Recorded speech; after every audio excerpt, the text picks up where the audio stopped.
भारत माता की, भारत माता की। हिमाचल प्रदेश के गवर्नर श्रीमान राजेंद्र जी, यहां के लोकप्रिय और कर्मठ मुख्यमंत्री मेरे मित्र श्रीमान जयराम ठाकुर जी, प्रदेश के अध्यक्ष हमारे पुराने साथी श्रीमान सुरेश जी,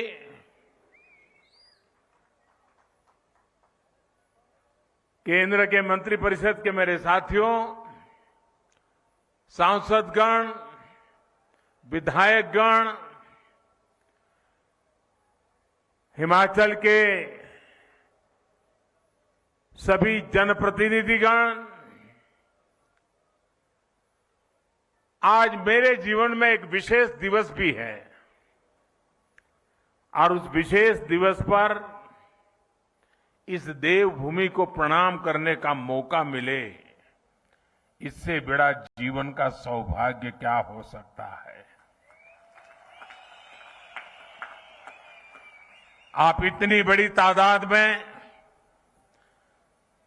हमें आशीर्वाद देने के लिए आए, मैं आपका बहुत बहुत आभार व्यक्त करता हूं। अभी देश के करोड़ों करोड़ किसानों को उनके खाते में पीएम किसान सम्मान निधि का पैसा ट्रांसफर हो गया,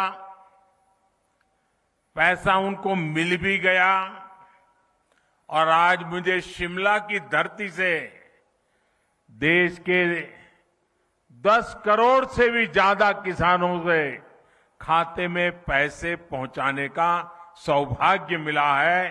वे किसान भी शिमला को याद करेंगे, हिमाचल को याद करेंगे, इस देवभूमि को याद करेंगे। मैं इन सभी किसान भाइयों बहनों को भी हृदय से बहुत बहुत बधाई देता हूं, अनेक अनेक शुभकामनाएं देता हूं।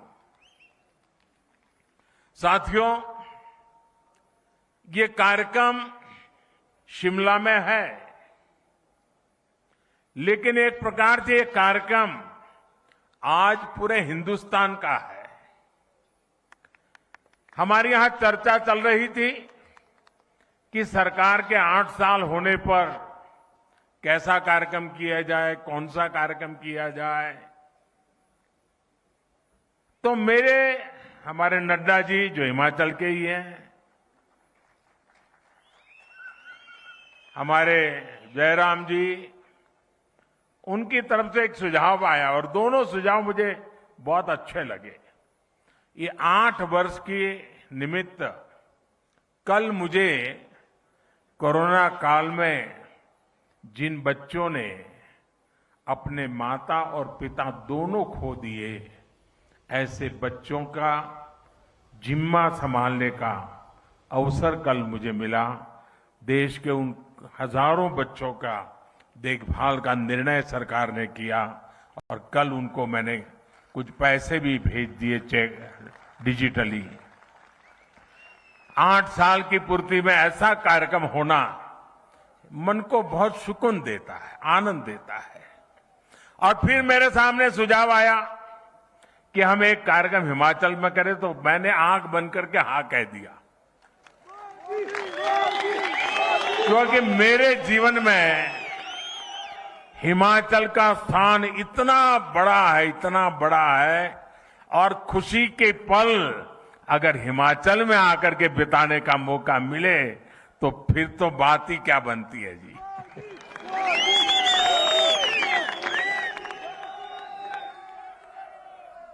आज इसलिए मैंने कहा कि 8 साल के निमित्त देश का ये महत्वपूर्ण कार्यक्रम आज शिमला की धरती पे हो रहा है, जो कभी मेरी कर्म भूमि रही, मेरे लिए जो देवभूमि है, मेरे लिए जो पुण्य भूमि है, वहां पर मुझे आज देशवासियों को इस देवभूमि से बात करने का मौका मिले, ये अपने आप में मेरे लिए खुशी अनेक गुना बढ़ा देने वाला काम है। साथियों, 130 करोड़ भारतीयों के सेवक के तौर पर काम करने का मुझे आप सबने जो अवसर दिया, मुझे जो सौभाग्य मिला, सभी भारतीयों का जो विश्वास मुझे मिला है, अगर आज मैं कुछ कर पाता हूं, दिन रात दौड़ पाता हूं, तो ये मत सोचिए कि ये मोदी करता है, ये मत सोचिए कि मोदी दौड़ता है। ये सब तो 130 करोड़ देशवासियों की कृपा से हो रहा है, आशीर्वाद से हो रहा है, उनकी बदौलत हो रहा है, उनकी ताकत से हो रहा है। परिवार के एक सदस्य के तौर पर मैंने कभी भी अपने आप को उस पद पर देखा नहीं, कल्पना भी नहीं की है और आज भी नहीं कर रहा हूं कि मैं कोई प्रधानमंत्री हूं। जब फाइल पर साइन करता हूं, एक जिम्मेवारी होती है, तब तो प्रधानमंत्री की दायित्व के रूप में मुझे काम करना होता है। लेकिन उसके बाद फाइल जैसी चली जाती है, मैं प्रधानमंत्री नहीं रहता हूं। मैं सिर्फ और सिर्फ 130 करोड़ देशवासियों के परिवार का सदस्य बन जाता हूं। आप ही के परिवार के सदस्य के रूप में, एक प्रधान सेवक के रूप में जहां भी रहता हूं, काम करता रहता हूं और आगे भी एक परिवार के सदस्य के नाते परिवार की आशा आकांक्षाओं से जुड़ना, 130 करोड़ देशवासियों का परिवार, यही सब कुछ है मेरी जिंदगी में। आप ही हैं सब कुछ मेरी जिंदगी में, और ये जिंदगी भी आप ही के लिए है। और जब हमारी सरकार अपने 8 वर्ष पूरे कर रही है, तो आज मैं फिर से मैं इस देवभूमि से मेरा संकल्प भी दोहराऊंगा, क्योंकि संकल्प को बार बार स्मरण करते रहना चाहिए। संकल्प की कभी विस्मृति नहीं होनी चाहिए। और मेरा संकल्प था, आज है, आगे भी रहेगा। जिस संकल्प के लिए जीऊंगा, जिस संकल्प के लिए जूझता रहूंगा, जिस संकल्प के लिए आप सबके साथ चलता रहूंगा। और इसलिए मेरा ये संकल्प है, भारतवासी के सम्मान के लिए, हर भारतवासी की सुरक्षा, उस हर भारतवासी की समृद्धि कैसे बढ़े, भारतवासी की सुख शांति की जिंदगी कैसे मिले, उसी एक भाव से गरीब, दलित हो, पीड़ित हो, शोषित हो, वंचित हो, दूर सुदूर जंगलों में रहने वाले लोग हो, पहाड़ी की चोटियों पर रहने वाले, छूट-फूट रहने वाले एक आध दो परिवार हो, हर किसी का कल्याण करने के लिए जितना ज्यादा काम कर सकता हूं, उसको करता रहूं। इसी भाव को लेकर के मैं आज फिर से एक बार इस देवभूमि से अपने आप को संकल्पित करता हूं। साथियों, हम सभी मिलकर भारत को उस ऊंचाई तक पहुंचाएंगे जहां पहुंचने का सपना आजादी के लिए मर मिट जाने वाले लोगों ने देखा था। आजादी के इस अमृत महोत्सव में भारत के बहुत उज्जवल भविष्य के विश्वास के साथ भारत की युवा शक्ति, भारत की नारी शक्ति, उस पर पूरा भरोसा रखते हुए मैं आज आपके बीच आया हूं। साथियों, जीवन में जब हम बड़े लक्ष्यों की तरफ आगे बढ़ते हैं, तो कई बार यह देखना भी जरूरी होता है कि हम चले कहां से थे, शुरुआत कहां से थी की, और जब उसको याद करते हैं तभी तो हिसाब किताब का पता चलता है कि कहां से निकले और कहां पहुंचे, हमारी गति कैसी रही, हमारी प्रगति कैसी रही, हमारी उपलब्धियां कैसी रही। हम अगर 2014 से पहले के दिनों को याद करें, उन दिनों को भूलना मत साथियों, तब जाकर के ही आज के दिवसों का मूल्य समझ आएगा। आज की परिस्थितियों को देखे पता चलेगा साथियों, देश ने बहुत लंबा सफर तय किया है। 2014 से पहले अखबार की सुर्खियों भरी रहती थी, हेडलाइन बनी रहती थी, टीवी के पर चर्चा होती रहती थी। बात क्या होती थी? बात होती थी लूट और खसोट की बात होती थी, बात होती थी भ्रष्टाचार की, बात होती थी घोटालों की, बात होती थी भाई भतीजेवाद की, बात होती थी अफसरशाही की, बात होती थी अटकी लटकी फटकी योजनाओं की। लेकिन वक्त बदल चुका। आज चर्चा होती है सरकारी योजनाओं से मिलने वाले लाभ की। सिरसा से कोई समा देवी, सिरमौर से हमारी कोई समा देवी कह देती है कि मुझे ये लाभ मिल गया। आखिरी घर तक पहुंचने का प्रयास होता है। गरीबों के हक का पैसा सीधा उनके खाते में पहुंचने की बात होती है। आज चर्चा होती है दुनिया में भारत के स्टार्टअप की, आज चर्चा होती है, वर्ल्ड बैंक भी चर्चा करता है भारत के ईज ऑफ डूइंग बिजनेस की। आज हिंदुस्तान के निर्दोष नागरिक चर्चा करती है अपराधियों पर नकेल कसने की हमारी ताकत की, भ्रष्टाचार के खिलाफ जीरो टॉलरेंस के साथ आगे बढ़ने की। 2014 से पहले की सरकार ने भ्रष्टाचार को सिस्टम का जरूरी हिस्सा मान लिया था। तब की सरकार भ्रष्टाचार से लड़ने की बजाय उसके आगे घुटने टेक चुकी थी। तब देश देख रहा था कि योजनाओं का पैसा जरूरतमंद तक पहुंचने के पहले ही लूट जाता है।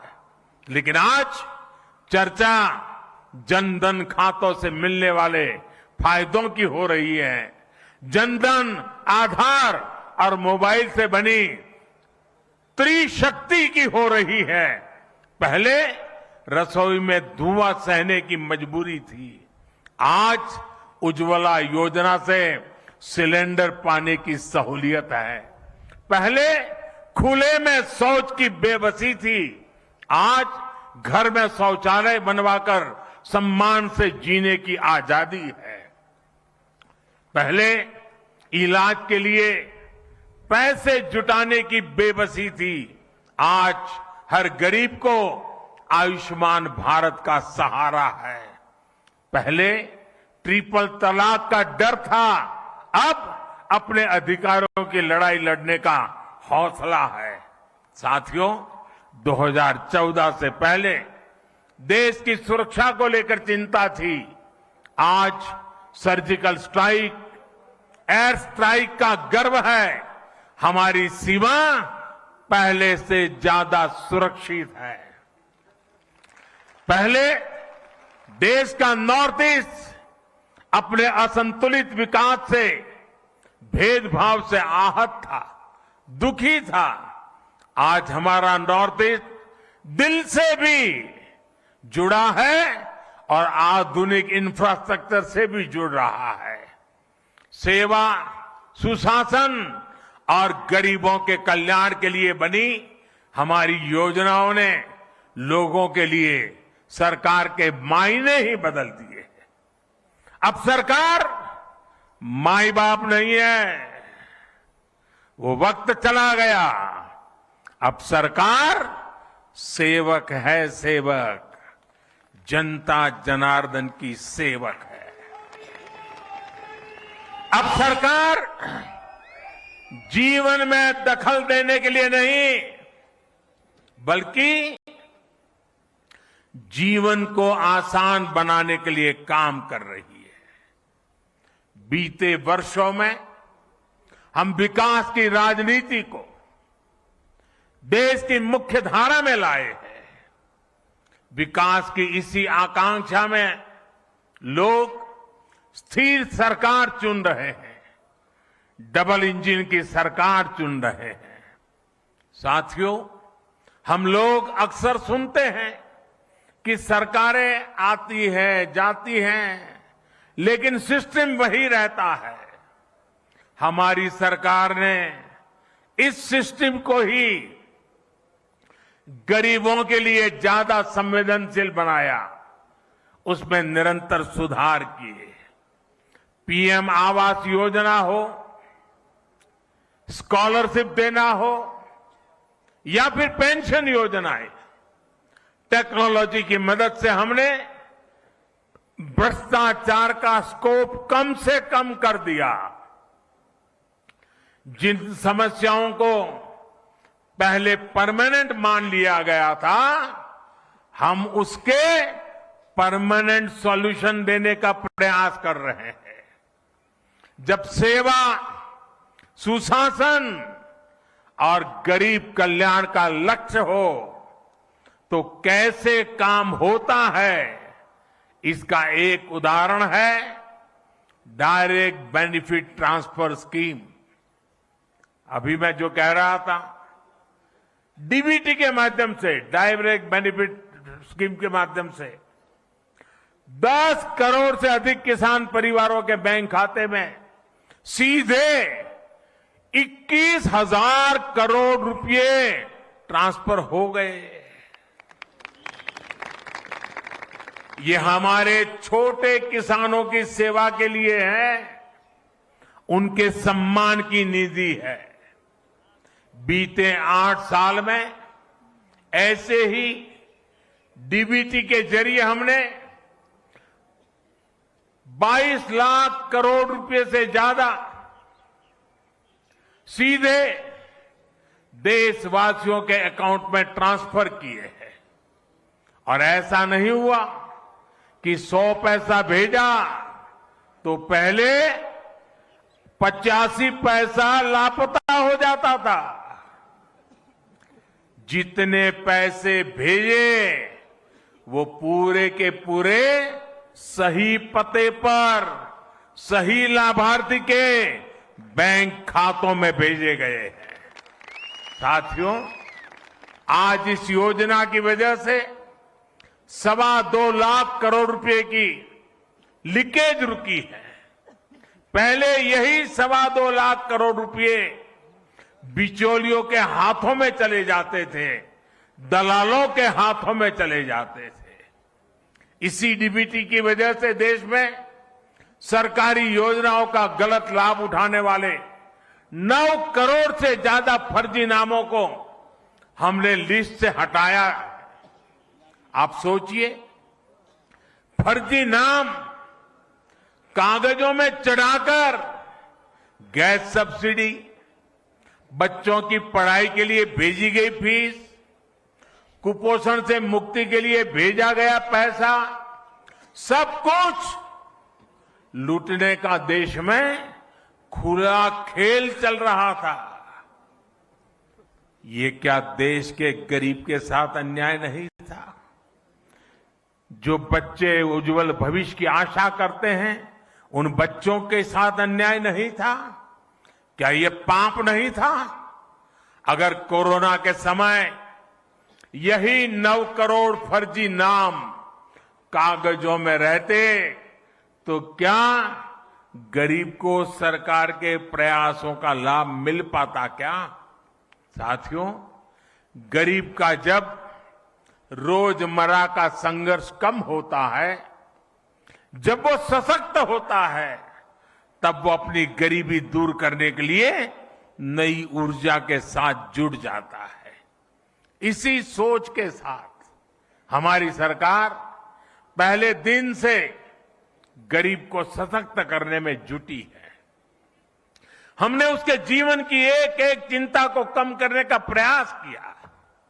आज देश के 3 करोड़ गरीबों के पास उनके पक्के और नए घर भी जहां आज वो रहने लगे हैं। आज देश के 50 करोड़ से ज्यादा गरीबों के पास 5 लाख रुपए तक के मुफ्त इलाज की सुविधा है।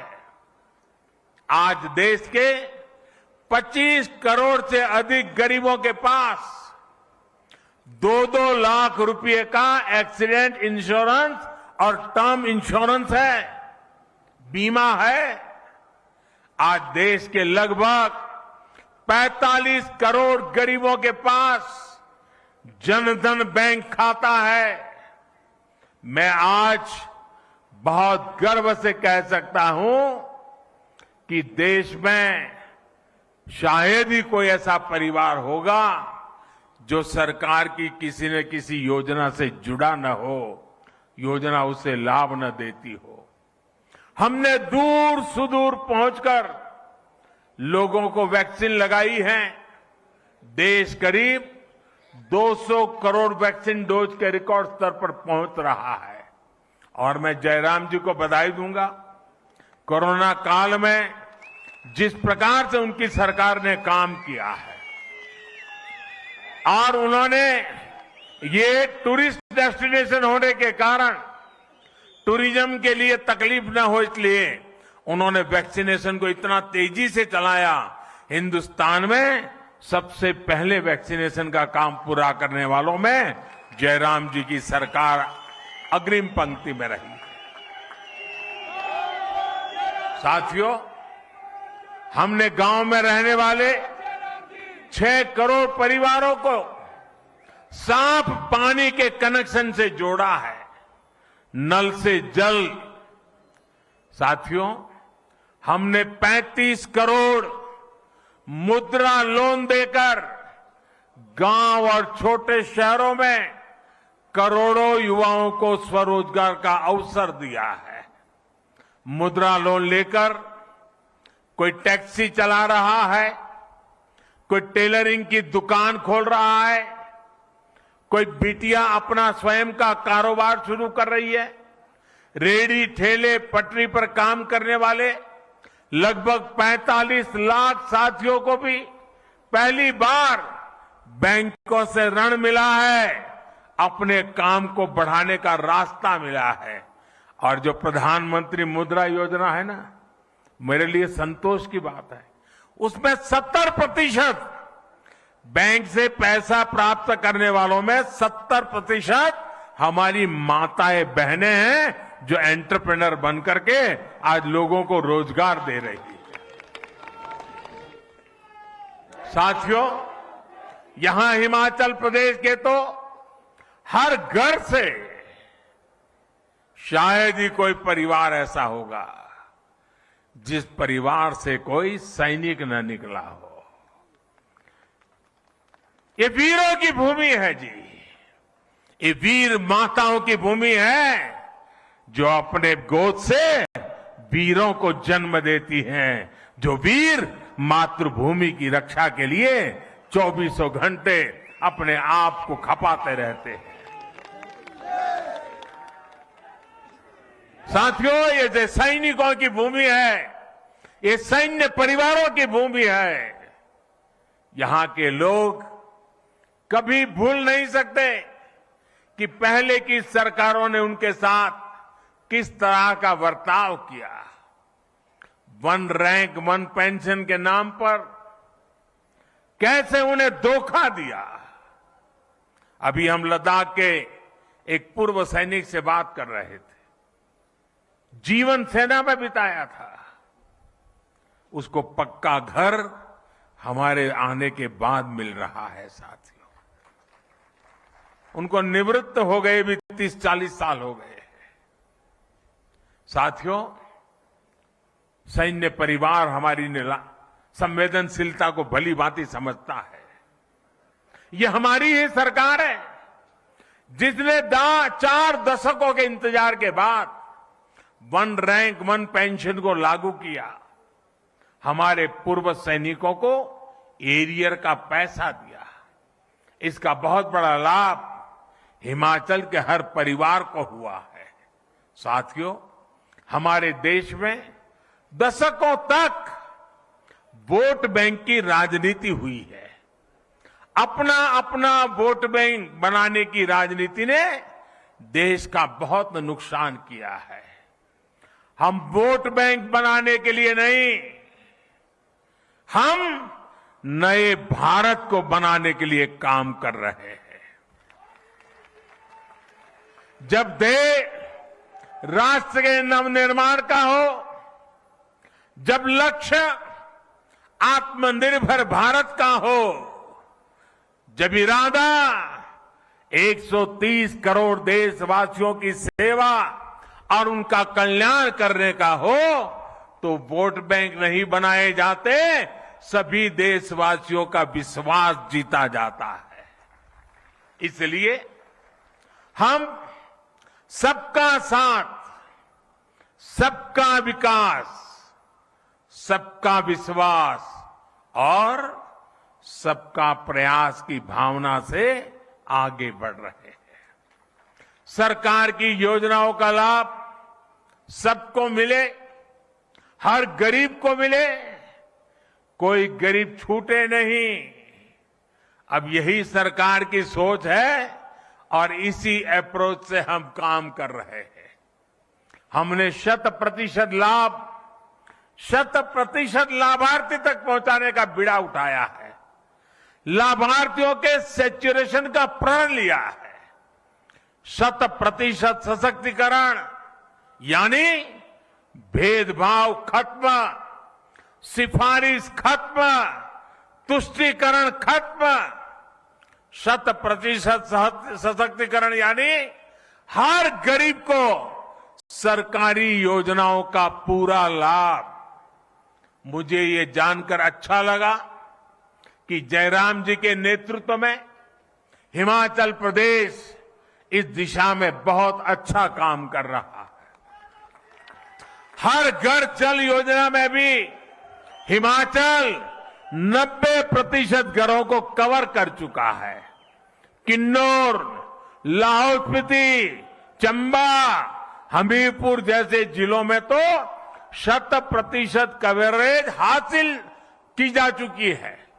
साथियों, मुझे याद है 2014 से पहले जब मैं आपके बीच आता था तो कहता था कि भारत दुनिया से आंख झुकाकर नहीं, आंख मिलाकर बात करेगा।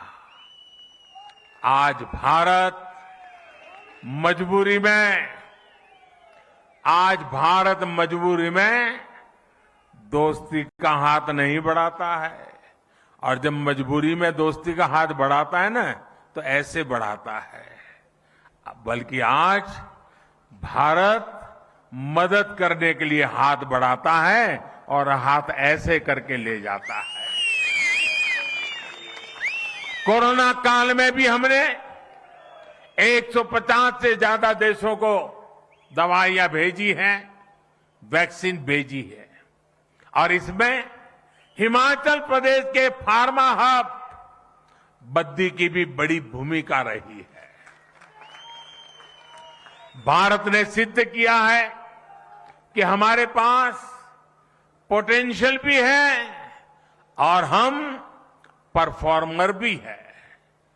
अंतर्राष्ट्रीय संस्थाएं भी मान रही हैं कि भारत में गरीबी कम हो रही है, लोगों के पास सुविधाएं बढ़ रही है।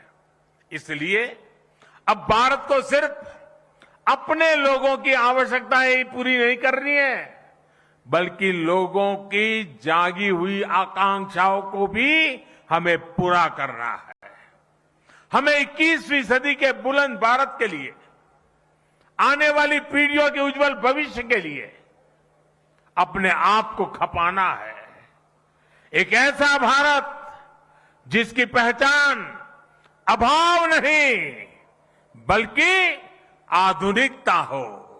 एक ऐसा भारत जिसमें लोकल मैन्युफैक्चरर लोकल डिमांड को भी पूरा करे और दुनिया के बाजारों में भी अपना सामान बेचे। एक ऐसा भारत जो आत्मनिर्भर हो, जो अपने लोकल के लिए वोकल हो, जिसे अपने स्थानीय उत्पादों पर गर्व हो। हमारे हिमाचल का तो हस्तशिल्प, यहां की वास्तुकला, वैसे ही इतनी मशहूर है। चंबा का मेटल वर्क, सोलन की पाइन आर्ट, कांगड़ा की मिनिएचर पेंटिंग के लोग,